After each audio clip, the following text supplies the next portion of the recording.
I guess, see, I was just upstairs and I told people to come by and visit me at the booth, wherever that is. I don't know yet. Well, we'll find it. And they always do. Yes, well, thank God.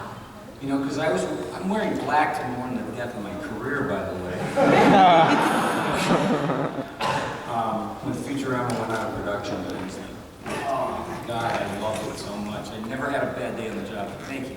How many times were you ready to find out that it was live action and be disappointed that it was canceled again? It's like cancer, you know? You just get philosophical after a while. It's like, it goes into remission, you know, and it's like, okay, well, I think I'll be all right and everything. And then you get the good news, it's like, you're cancer-free. And then the next year rolls around, it's like, we caught something on the test. It was just up and down, you know, like a roller coaster. But I thank everybody. I thank the fans for bringing it back, you know. Thank you all that, you know, the power of the fandom. Woo!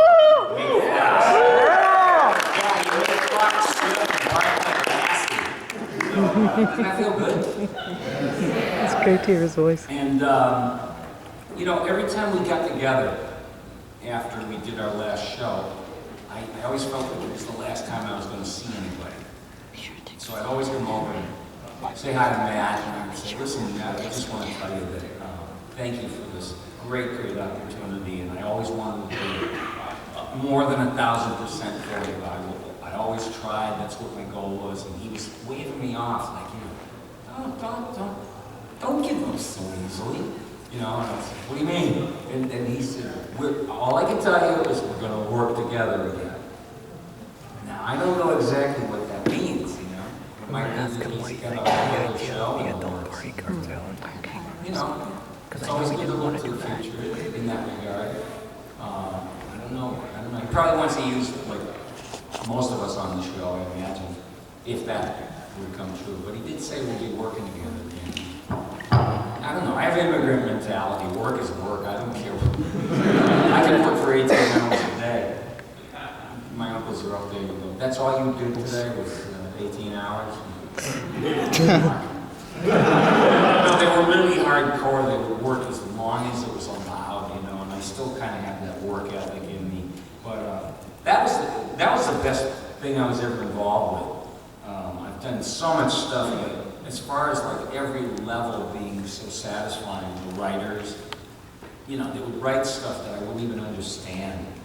And one of the prime examples of that is there was an episode where somebody said to Fry, hey Fry, I heard beer makes you stupid. And he goes, no, it doesn't.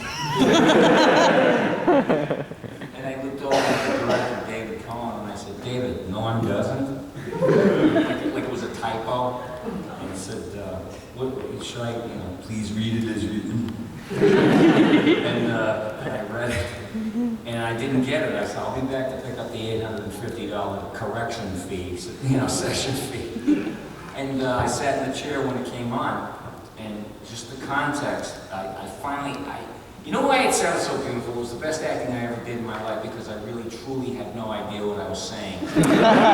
That was Fry. So it worked for him just beautifully, you know, I was like, ah! That's pretty funny. Those guys rule. Yeah, the directors, the writers, I was close to everybody. And they were such an amazing bunch of guys. Number one, they came out of like the highest learning institutions. They were all physics and math majors and everything, writing comedy. I said, I don't have a problem with that. You know, it's like, it's time for kind of a refreshing take on comedy. You know, because comedy is subjective and it keeps changing and everything. And there are times when comedy is not funny. Mm-hmm. You know, for real. I mean, we've been so used to it all these years. And then somebody comes and throws a new spin on it. And, you know, I was waiting for that day. I was saying, you know, something really, really, really funny is going to come along someday and replace comedy. I don't know what it is. And it was Futurama, as far as I'm concerned. And the voices, you know, greetings from year 3000. It still sucks. Young lady, bring me a sandwich.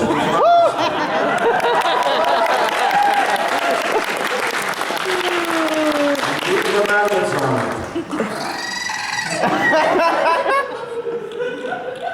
I'm struggling. And, Good news, everyone. yeah, the professor, he was a collection of doddering wizards and mad scientists, you know. And he was 147 years old, they told me, so I said, well, Jesus, he probably fights dust, you know. And I would shake, you know, as if he, like, that 147-year-old palsy kicks in. And, you know, no one cares what you do when your hands in the dark booth anyway. But I'd be, like, physically shaking. Good news, everyone! Bad news. You know, one day they ran out of good news, and so they just said, good news, bad news. Zapp Brannigan was a character that... Oh my God. He's just so snaky. You know, and all my favorite traits, cowardice, you know, conniving. It's fun to play a delicious character like that because he's so loaded with imperfection. And the others wear their imperfections better than he did. You know, it was written all over. Careful, look at the man. I made it with a woman neck.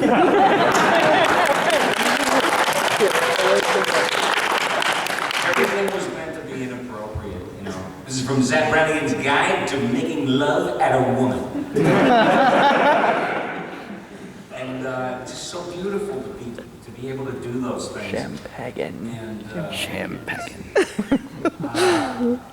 the Nixon story. Just trying to toss up at the voice sessions, you know. And they said, do you want to give it a try? And I said, yeah, but I don't really sound like Nixon. No, nor did I care.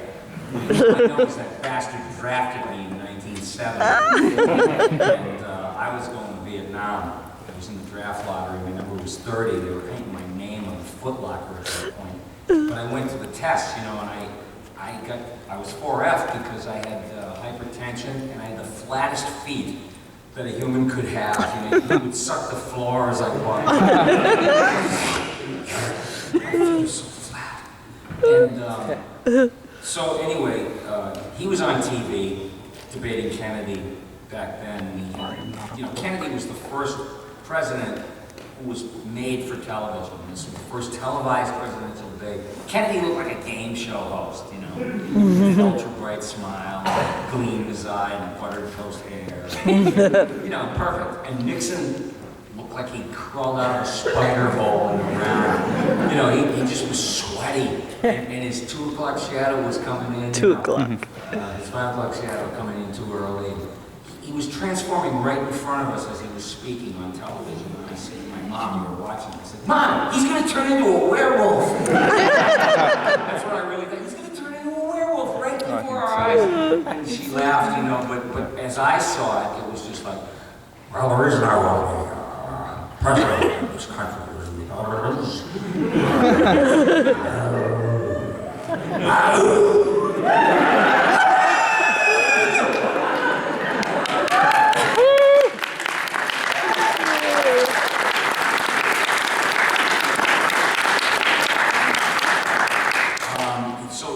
So anyway, I laughed, you know, because all those Nixon clips from Futurama are playing in perpetual rotation at the Nixon Library.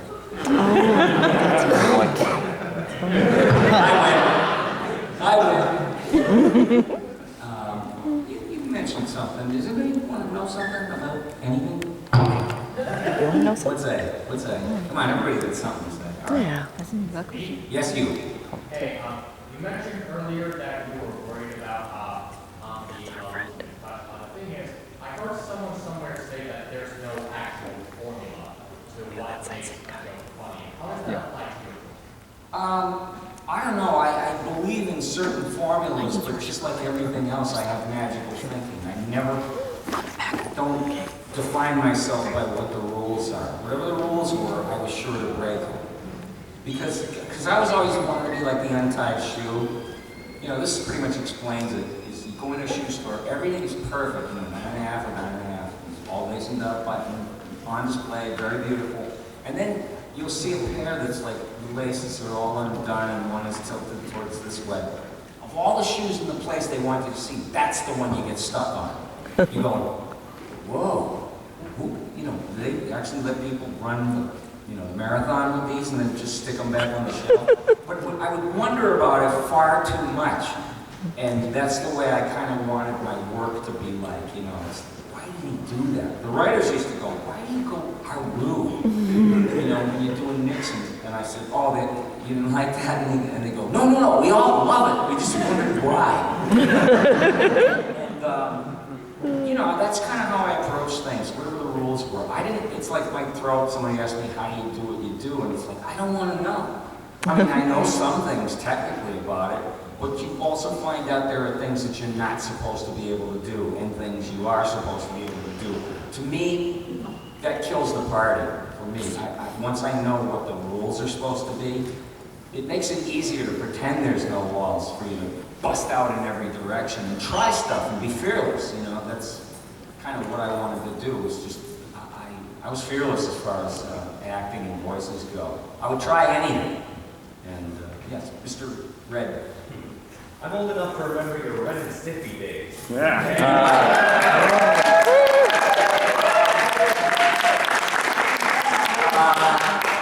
I'm sorry to say that again? Any funny stories about working on Ren and Stimpy? Yeah. They weren't always funny. You gotta remember that was a high-intensity cartoon. It was the first of its kind. Historically speaking, it had elements of so many great shows and dynamics from, the 40s and 50s. It was sort of retro-y. But when I first saw the pictures, I didn't know what they were. John Chris Lucy sent me the drawings, and I was like, what are they, microbes? Mosquitoes? What is it? I don't even know what it is. And it was very abstract, and so it caught my eye totally because it was like Salvatore Dali or something. You weren't supposed to get it the first time around. Okay, And good. it's just a quintessential, asshole, asshole chihuahua, and a brain-dead cat. And that's the great makings of a comedy team. Those are the kind of rules that I think about, but they're loose and you can play loose and fast with them. Let's see, Stimpy was, his voice was based on Larry Fine from the Three Stooges. And if you don't know who that is, when you go on YouTube, it's the guy that really didn't say much, he was always in the middle.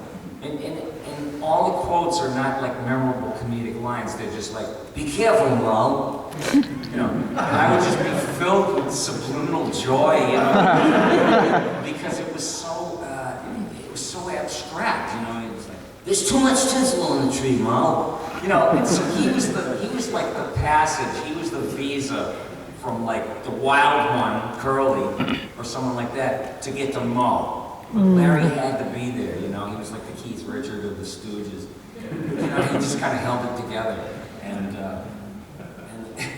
And Mo, he did say some classic funny things, but it was always Curly or whatever version of Curly. Champy was a really instinctive actor.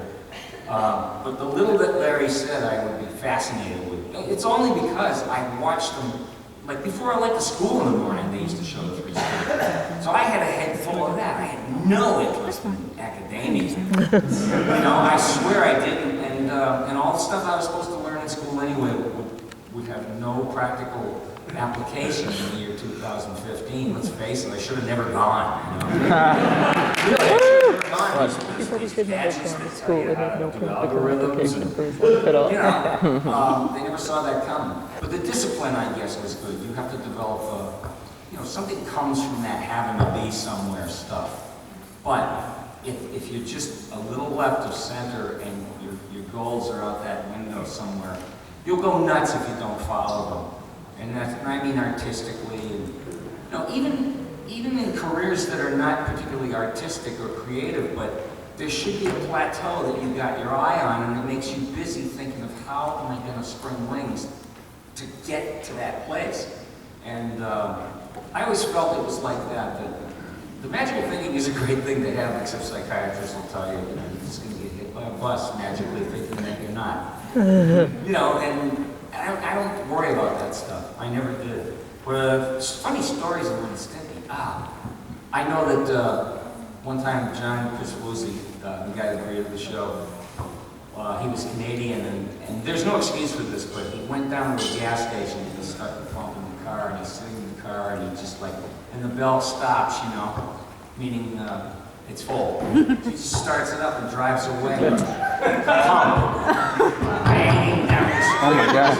I've actually done that. Son, what? And, He didn't have the hose in a gas station and drove away. Oh. And everything. I mean, it's got to come from somebody and somehow. But they're the dreamers, you know. I see a lot of dreamers. I don't think I'm wrong, you know, in front of me. Yeah, did anybody think about getting a voiceover? Yeah? Yeah, a lot of people these days. Okay, the truth? You're getting into a business of 95% unemployment. And your job is looking for work.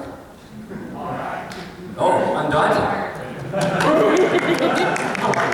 Yeah, that's the attitude to have. It's like, I never chose doing this. I was a guitar player and I was a musician and a writer. You know, I never thought that I would do this. I thought, you know, that I was going to be like the best musician in the world and all that. And I was really good. And I actually got to meet most of my idols. Musically, I did. I met Jeff Beck, who I was a fan of his since I was 15 in the Yardbirds days, way back in the 60s. And I finally get to meet him, and he knew who I was. I was like, I wanted to die. You know, because I don't think celebrity, you know, fainting spells. I don't give a damn about celebrities or celebrity. Because my heroes were artists, you know, they weren't celebrities. Mine were people that created like worlds for other people. And it started with them, and it sometimes ended with them. And then someone else has to come along and be inspired by that person. I hope I inspire people, because you're doing a disservice to the universe by playing it small. Don't ever play it small. Because once you play it big and somebody catches you and sees you for the firebrand that you are, the years will go by and you'll inspire someone else to go in the same direction and maybe become a hybrid of you, or totally just, you know, leave your style behind as if it were okay. It was good for that generation, but you know, I was looking out the back window of my house and I see this tree. It's been there for 150 years, and I said, this stupid tree will still be here. You know, after I'm gone, and the TV is playing all these voices, and the radio's playing these voices, it's like this stupid tree that just doesn't do anything. It's going to stay there forever. And in a way, you kind of hope that you'll be remembered for the work that you did, and not that you were a jerk or a nice guy or you were scandalous or whatever. The work, it's all about the work, and you know, you're proud to put your name on it. And I've always felt like that, you know. But voice acting is a whole matter of what inspires you. What makes you crazy? You know, when I was a little kid, there was like 2.5 channels on TV. Really, I swear to God. One was fuzzy and the other two were okay. And I watched, but the thing that inspired me most was the radio, listening to people's voices. It was so infectious to me because it would take me on a ride, you know, and especially when I found out I could actually do some of that kind of stuff, or do the vibe, or do the voices, or articulation. It was like another world. It was like finding a room full of people that I belonged with. And, you know, and then eventually down the line, you're the town weirdo, so you got to go where all other town weirdos go, to either New York or Hollywood, you know, and take over the business. But there's not much to worry about. There's a million ways to find out how to do voice acting. There's different schools and teachers now. There was nothing when I started, you know. It was just like, there was no signpost, there was no go to school to learn this. It was just freak stuff. And I was a freak when I was a little kid. I used to go around touretting out noises and voices. You know, and people were always like, can you not do that? And to me, it was, they're telling me to stop doing the thing that makes the most sense to me in the world. You know, that's just like, when you're raising kids, they think their kid is special for all the wrong reasons. They exhibit some strange little thing. I mean, if it's not like screwed up brainwaves or something, and it's harmless, I would indulge it. I wouldn't stick a glove on my kid's, you know, hand, just because it looked like he could throw a ball when he was 15. we gotta pay close attention to what a kid's leanings are and see if there's a way that it could be developed into something that has practical application. I don't know, I just, I hope, well, there's gonna be nothing but entertainment. My advice to people, and I know this sounds like a heretic or blasphemous, but if you're in college, get out. Leave now. Save your career, save your life, and control your destiny. Because you'll come out into a world that says, oh, you got 2 doctorates? Oh, and an extended education and this and that. Good, get in that hole and dig. You know, that's all it is now. And you're very, very lucky if you do leave and you get some position with a phenomenal salary. But everything in America right now is designed to keep you in debt for the rest of your life and your kids. I saw it happen. It's not the America I grew up in, and we don't make anything. But what we do, we have the biggest factory in the world of, is entertainment. The entertainment business is recession-proof, so it's worth giving it a serious thought at some point or other, because the entertainment business never gets smaller, keeps expanding, and it encompasses every type of work that somebody could do. They need carpenters, they need gown designers, you know, anything, graphics artists. They encompass everything that anybody could want to be. I mean, they even hire shrinks to sit with stars now and then, you know. It's like, hey, my psychology degree, you know, didn't drag me down the toilet with it. And, but that's a really interesting thing, that's where you will probably be welcome if you have developed skills that are applicable to entertainment. Everything is about entertainment and media. Don't let anybody tell you otherwise. And it's not like I'm sitting here going, I always knew it was that.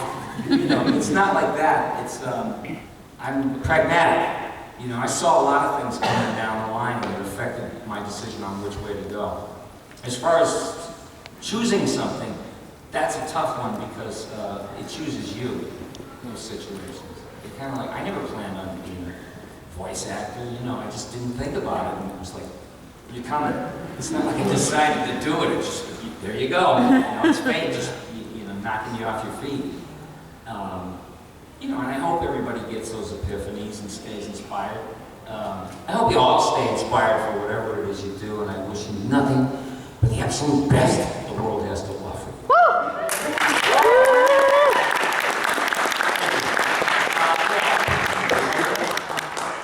talking about your background in music and kids music. I was just wondering, how much of that inspired Fry's taste in the music of Futurama? I'm sorry? Your background in music, I was wondering how much that inspired Fry's taste in music of Futurama. Oh, a whole lot, especially when I sang Walking on Sunshine. Oh, God. You know, I mean, I could sing. I wasn't the best singer in the world, but I could mimic styles, which was good if you're playing cover music, you know. It was very rarely that I was in a band that did